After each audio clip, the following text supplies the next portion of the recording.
Halo Sobat Tejon, berjumpa kembali dengan saya Nana Tariana di Jejak Kisah. Episode kali ini saya akan mengajak kalian menelusuri apa saja sejarah dan kisah menarik dari situs Nyimas Pakungwati yang ada di Desa Cikedug, Kecamatan Depok, Kabupaten Cirebon. Ikuti terus perjalanan saya hanya di Jejak Kisah. Oke Sahabat Tepak Tilas, kali ini saya berada di salah satu situs bersejarah di Kabupaten Cirebon, tepatnya di Desa Cikedug ya. Kita coba explore ya situs ini. Nanti ada pemandunya Kang Ade yang akan menyampaikan seperti apa sih cerita atau sejarah atau mitos dan lain sebagainya tentang petilasan Nyi Pakungwati ini. Simak liputannya ya. Nama Pakungwati begitu melekat dengan masyarakat Cirebon, apalagi dengan keraton di Cirebon. Selain menjadi sebutan lain untuk Masjid Sunan Gunung Jati atau Masjid Agung Sang Cipta Rasa, Pakungwati juga menjadi nama keraton yang merupakan cikal bakal keraton Kasepuhan Cirebon. Lantas, siapa sih sosok Pakungwati yang terkenal di Cirebon ini? Masih ditemani Kang Ade, saya menelisik lebih dekat sosok Nyimas Pakungwati. Nah ini kan kuburan masih nih, ini kuburan semua. Oh ini kuburan semua ya? Cuma udah jadi pohon, bambu semua. Karena nggak ada yang ngurus. Berarti itu kuburan lama ya? Kuburan lama, ini isinya kuburan semua nih. Oh oke. Tuh, lurus ini. Nah ini gerbangnya.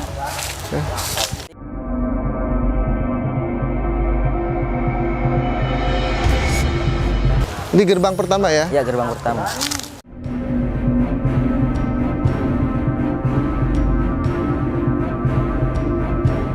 Ya di sini adalah merupakan tapak tilas beliau, tempat menyepinya beliau ya. Nyimas Pakungwati itu nyepinya di sini.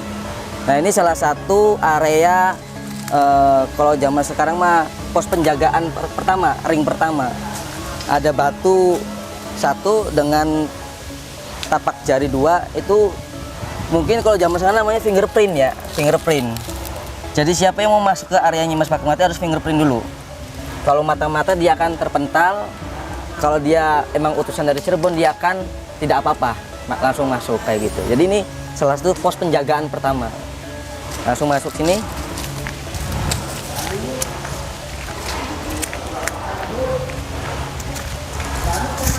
Nah ini makam-makam tuanya di sini.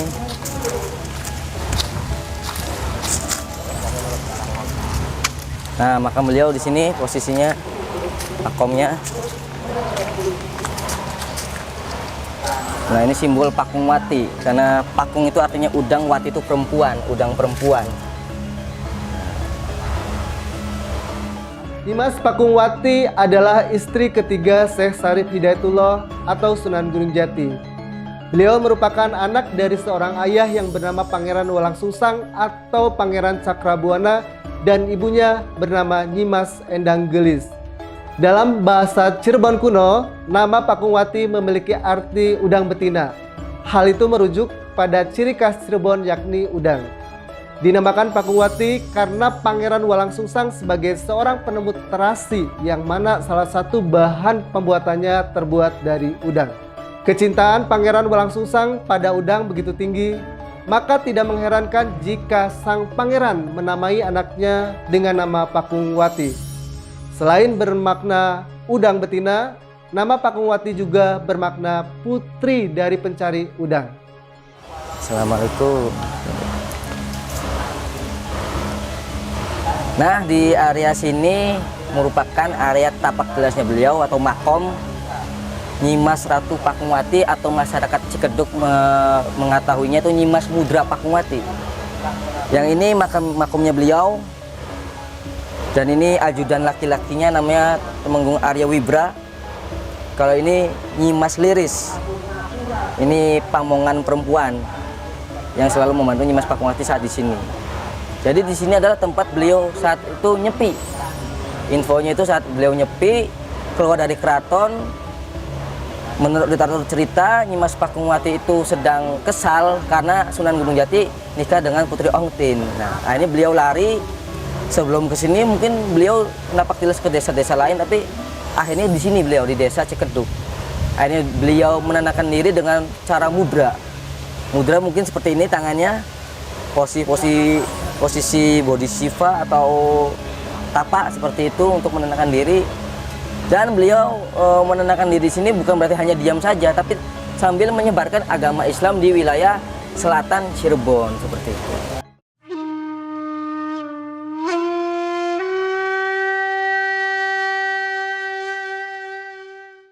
Ayo kita ke batu sidik jari ya, atau fingerprintnya beliau.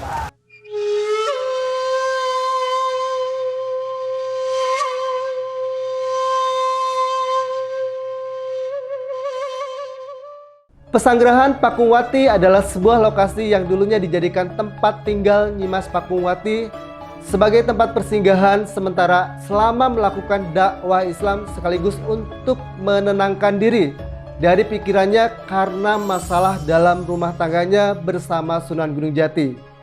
Di salah satu bagian dari makam tersebut terdapat sebuah batu kali, yaitu batu andesit yang terlihat ada peninggalan jejak jari tangan yang dipercaya sebagai jari tangan milik Nyimas Pakungwati. Komplek Astana Pakungwati juga terdapat beberapa petilasan orang terdekat diantaranya, yaitu petilasan Ibunda Nyimas Pakungwati, yakni Nyi Endang Gelis, para ulama, dan beberapa prajurit. Nah, ini merupakan batu fingerprint atau sidik jari atau sidik jari tangan ya. Maksudnya jari tangan beliau sangat mungil sekali.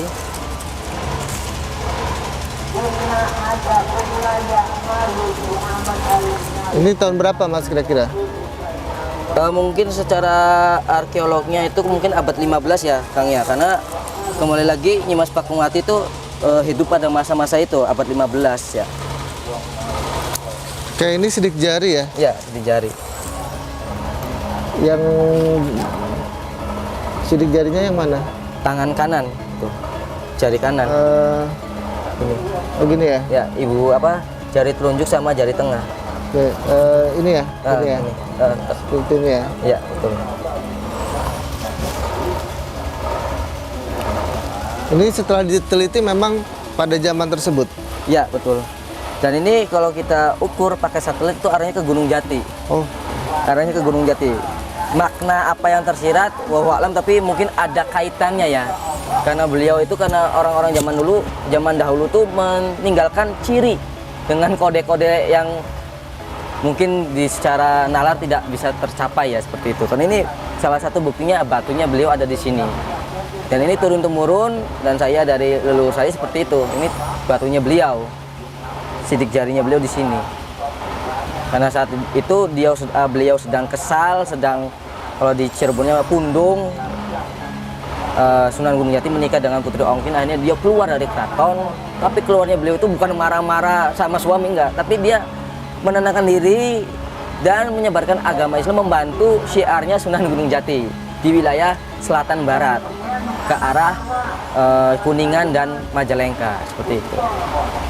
Kayak biasanya kalau orang datang ke sini itu hari apa aja Mas, atau kapan gitu? Kalau di sini tidak nentu ya, kadangkala malam Jumat, kadangkala malam Selasa, tidak terkaya, kadangkala jam-jamnya itu ada aja gitu. Dan ini tidak saya terlalu dibuka explore karena hanya orang-orang tertentu saja gitu. Mungkin kayak yang di tempat lain tuh dikasih plang yang jelas di jalan, kalau saya tidak, hanya orang-orang tertentu saja karena di sini ada tempat beliau untuk nyepi, jadi bukan untuk tempat rame-rame gitu. Makanya silakan yang berziarah setahunnya saja, dan ya tadi pesannya itu untuk tempat nyepi, tidak boleh untuk dibuat rame-rame seperti itu. Jadi terlihat sederhana ya? Sederhana, tidak mau dimewah-mewahkan, benar-benar pure dengan alam gitu. Sederhana sekali pesannya beliau. Beliau menyepi itu berapa tahun di sini ya? Untuk Terdata nggak? tahunnya itu saya juga tidak mengetahui ya, karena tidak menjamani ya, mungkin lama ya, karena beliau itu di historisnya itu beliau tidak menetap di keraton, jadi nggak mau diam di rumah lah, di gelem anteng enggon, jadi keliling-keliling terus sabah desa, kayak menyambangi saudara-saudaranya, jadi dia tidak menetap gitu. Mungkin di sini juga infonya lama, kemungkinan itu setahu saya tuh kata para karuhun-karuhun tuh beliau lama di sini. Untuk rentang tahunnya saya tidak mengetahui, tapi ya cukup lama. tinggal di sini, membuat padukuhan di Cikedug dan padukuhan di daerah Warugede seperti itu. Syekh Syarif Hidayatullah adalah suami dari Nyimas Pakungwati. Nah, Nyimas Pakungwati itu adalah anaknya Pangeran Cakrabuana yang notabene itu adalah uaknya Sunan Gunung Jati. Sunan Gunung Jati itulah anaknya ibunya namanya Ibu Syarifah Mudaim, Haja Syarifah Mudaim atau Nyimas Rara Santang. Jadi keponakan sepupu sama sepupu nikah gitu. Supaya mempererat tali persaudaraan seperti itu. Jadi hubungannya sepupu dan hubungannya suami istri seperti itu hubungannya. Di sini tadi bentuk utamanya itu batu ya dan makam, dan sisa-sisanya itu ya, karena ini saya juga belum mengetahui ini makam siapa, dan sesepuh Cikedug juga tidak ada yang mengetahui karena ini termasuk tidak ada ahli warisnya. Tidak ada ahli warisnya. Ini makamnya siapa ini nggak tahu.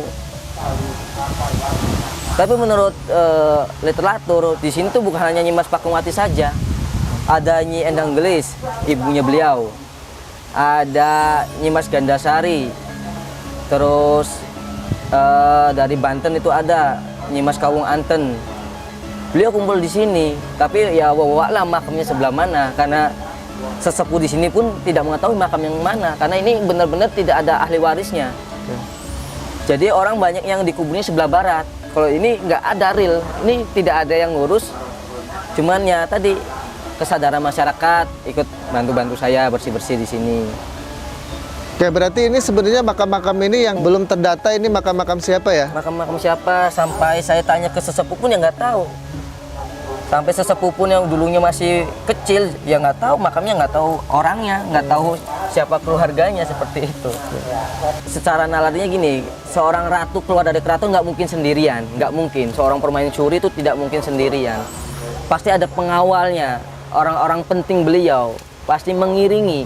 Ya tadi ada Nyimas Gandasari, ada Ibu Endang Gelis, ibunya beliau. Pasti untuk menenangkan beliau pasti ada sosok ibu yang hadir. Terus Kawung Anten, beliau juga istri Sunan Gunung Jati juga yang dari Banten. Jadi beliau berkumpul di sini untuk menenangkan beliau itu. Karena Nyimas Pakungwati itu seorang istri yang sangat setia. Keselnya dia tuh bukan marah-marah ke suami atau gimana, tapi keselnya beliau tuh bertafakur dan menyebarkan agama Islam, membantu syiar Islamnya suaminya itu atau Syekh Syarif Hidayatullah seperti itu.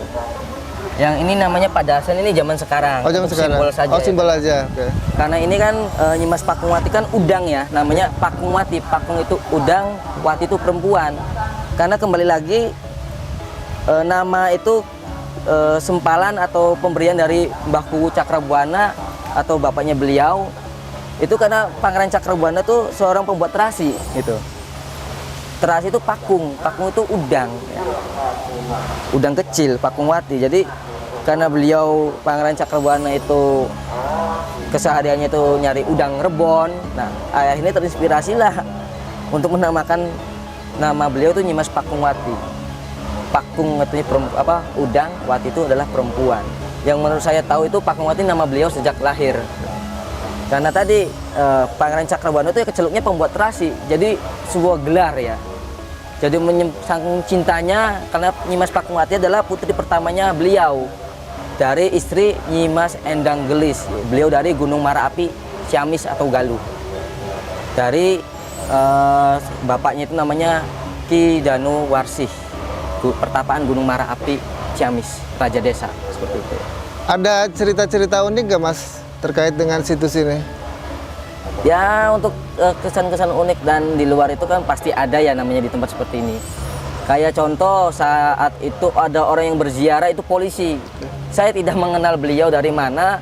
Tengah malam datang ke rumah dan saya ingin ziarah ke Nyimas Pakungwati. Punten Pak, Bapak tahu dari mana? Saya ada yang nganter suruh ke sini. Akhirnya ya saya antar, bener nggak Pak tempatnya ini benar, akurat. Dan lucunya itu dia diantar sama seekor kuda putih. Yang uniknya di situ. Dan kebanyakan yang ziarah dari yang ke sini itu orang-orang yang saya tidak paham dan orang-orang jauh. Dan bahasanya pesannya itu suruh ke ibu dan yang nganternya kuda putih. Seekor kuda putih. Itu yang menurut saya hal yang janggal gitu. Sedangkan orang-orang sekitar desa sini itu tidak terlalu ziarah ke ini, cuma hanya buyut-buyut. Tapi yang antusias itu dari luar, yang dari luar kota datang dengan cirinya tadi, yang ngantar itu seekor kuda putih yang untuk mengantar ke tempat beliau. Nah, walau bisawab, mungkin entah tunggangan beliau atau kuda putih, mungkin namanya juga praduga kan, seperti itu. Tapi yang banyak ziarah kesini itu seperti itu, dari luar kota, dan petunjuknya adalah seekor kuda putih, menurutnya seperti itu. Mas Ade udah berapa lama jadi jupel di sini? Saya udah jupel di sini 5 tahun, sudah 5 tahun jadi jupel. Karena dulu tuh yang jadi jupel ini kakek. Sempat pas kakek meninggal itu regenerasi tidak ada yang meneruskan. Nah, mungkin saya ini istilahnya senang di sejarah, kewahyon istilahnya. Ya, saya diajukan dan dijadikan jupel pada tanggal 8 Maret 2018 itu. Biasanya orang yang datang ke sini itu dari mana aja, Mas? Yang dari sini jelas dari keraton ada, pasti ya tiap tahun ada lah perwakilannya dari keraton. Yang dari Jakarta ada, dari Semarang ada, dari Indramayu juga ada. Paling seperti itu. Kayak ada acara-acara tertentu nggak di sini? Nanti pas akhir Murut itu ada acara haul ya. Karena di sini komplek makamnya tuh makam asem ya, makam asem. Tadi kalau tiap tahun itu ada acara ibaratnya sedekah bumi ya, haul ya. Setelah haul itu jarak seminggu itu ada pementasan tari topeng gitu. Jadi di tempat saya. Karena kalau di sini emang khusus buat nyepi gitu. Jadi untuk simbolisnya di tempat saya, karena di sana juga termasuk tanah adat juga, itu masih wilayahnya beliau gitu. Jadi kalau nanti di sini haulnya itu setiap Mulut terakhir tanggal 27 Mulut. Kalau tidak hari Kamis itu hari Jumat. Nah, nanti jarak seminggunya itu ada pementasan tari topeng seperti itu. Tapi tidak di sini ya? Tidak di sini karena emang ini area nyepi, nggak boleh buat rame-rame. Jadi di depan sana, di tempat rumah saya, depan rumah saya seperti itu. Rata-rata yang datang ke sini itu hanya ziarah atau ada yang nyepi, misalnya menginap? Rata-rata beliau tuh ziarah ya. Untuk nyepi pernah ada yang mau nyepi, cuman kondisi tempatnya yang begini terbuka, dan saya tidak mengizinkan untuk bermalam di sini. Kenapa? Ini karena tempatnya terbuka, takut ada ular atau serangga-serangga hewan apa yang di luar tanggung jawab saya seperti itu. Kalau untuk ziarah silakan, nggak apa-apa, tapi untuk kalau nyepi saya tidak menyarankan karena belum ada tempat untuk tempat nyepinya gitu. Karena kembali lagi ini tempatnya kebon, saya menghindari hal-hal yang tidak diinginkan seperti itu. Kalau yang datang ke sini bisa kapan aja kan? Tadi Mas Ade bilang ya. Ada mitos-mitos yang datang ke sini nggak? Atau seputar tempat ini? Untuk mitos-mitos di sini atau ada pantangan bagi yang datang atau ziarah ke sini gitu?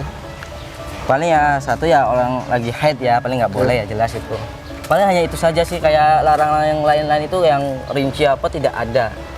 Benar-benar pure yang ingin berziarah silahkan. Tapi memang kalau ada cerita ya, orang yang ziarah ke sini itu keinginannya atau hajatnya nggak jelas ya, maunya ya di luar itulah. Ya, di luar yang diperbolehkan. Akhirnya dia ke sini nggak nyampe-nyampe, nyasar. Oh. Kalau di istilah Cirebonnya kenang oyot mingmang. Linglung. Linglung, dan nggak tahu kok nyasar ke sini ya, padahal saya sering ke sini. Nah, pas saya tahu mau bikin apa, mau kesini mau ziarah apa, mau itu kan, oh ya udah, tahu sendiri berarti bukan tujuannya baik. Nah itu teman saya tidak ngomong secara langsung, tapi dia kok saya kan sering kesini tapi kok nyasar ke desa sana ya, nggak kurang tahu. Anda ingin apa kesininya? Kalau ziarah perlu ziarah aja silakan, tapi di luar itu ya bukan tanggung jawab saya. Karena ada waktu itu ya orang yang pernah lah bikin konten seperti itu, tapi ekstrim ya, kayak ibaratnya nggak nantang lah. Akhirnya untung aja beliau itu nggak sampai jatuh ke sungai, nggak sampai, kan itu kan ada sungai itu. Betul. Cuman mungkin ibu Ratu Pakumwati itu masih belas kasihan ya ke beliau tuh. Beliau cuma ditempelin bau wangi aja sekujur badannya. Dia tahu ada penampakan ular, ada penampakan ini, tapi ada seekor macan, tapi dia saat pulang ke rumah saya dia badannya wangi semua, dan itu minyak wangi perempuan setahu saya. Saat dia pulang, minyak wangi itu hilang baunya. Nah itu yang kadang-kala di luar nalar saya, cuma itu silakan untuk ziarah sini, tapi kalau di luar itu saya tidak tanggung jawab ya. Akhirnya dia pun ya maaf emang tadi saya ada sesuatu, ya udah ngobrolnya jangan sama saya, one by one kata saya. Saya orang wadah, orang berwujud manusia yang utuh ya nganter tamu udah. Keinginan itu di benak kalian ya nafsi-nafsi hubungan kalian dengan yang di sana. Bangsa halus itu lebih peka, di bahasa kolbu itu pasti peka. Masa saya nggak boleh, kamu nggak boleh? Enggak, tetap saya tetap anta, tapi kalau masih dalam tahap wajar saya membolehkan, tapi kalau di luar itu saya tidak mengizinkannya. Tadi salah satu contohnya tadi sekujur badannya bau wangi, ya untuk kata saya kamu untuk bau wangi, belum bau yang aneh-aneh. Saat dia pulang baunya hilang, baunya hilang, ya udah berarti peringatannya masih halus kayak gitu. Nah, berarti sebenarnya yang jarak ke sini itu malam atau siang sih rata-rata? Rata-ratanya tengah malam sih. Oh, tengah malam. Jam 1, jam 2. Memang satu mencari ketenangan ya. Gitu. Kalau siang tidak ada. Banyaknya malam dan hanya orang-orang tertentu, karena tadi orang taunya Nyimas Pakuwati di Tangga Desa Warujaya. Tapi mungkin orang yang lebih paham di ilmu itu dia larinya ke sini gitu. Saya juga nggak ngerti. Karena saya cuma ketitipan juru pelihara, memelihara yang ada. Nah itu. Karena saya ketitipan seperti itu. Oke teman-teman, cukup sekian ya liputan kali ini di petilasan Nyimas Pakuwati. Kita coba eksplor tempat yang lainnya di desa Cikeduk ya, Kecamatan Depok, Kabupaten Cirebon. Itulah sederet kisah sejarah dan kepercayaan masyarakat Cirebon di Pasanggrahan Nyimas Pakuwati. Tak ketinggalan, mitos yang beredar di warga sekitar pun kerap dikaitkan dengan peziarah yang memiliki niat tidak baik saat mengunjungi situs tersebut. Situs satu ini bisa dijadikan pilihan sahabat Eljon untuk mengunjungi tempat yang kaya akan nilai sejarahnya. Oke sahabat Eljon, itu dia penelusuran saya di Pesanggrahan Nyimas Pakuwati dengan segala mitos dan cerita sejarahnya yang menarik untuk kita ketahui bersama. Saksikan terus jejak kisah di episode selanjutnya, sejarah menarik dan bermanfaat lainnya. Jangan lupa like, comment, share, dan subscribe. Sampai jumpa di episode selanjutnya.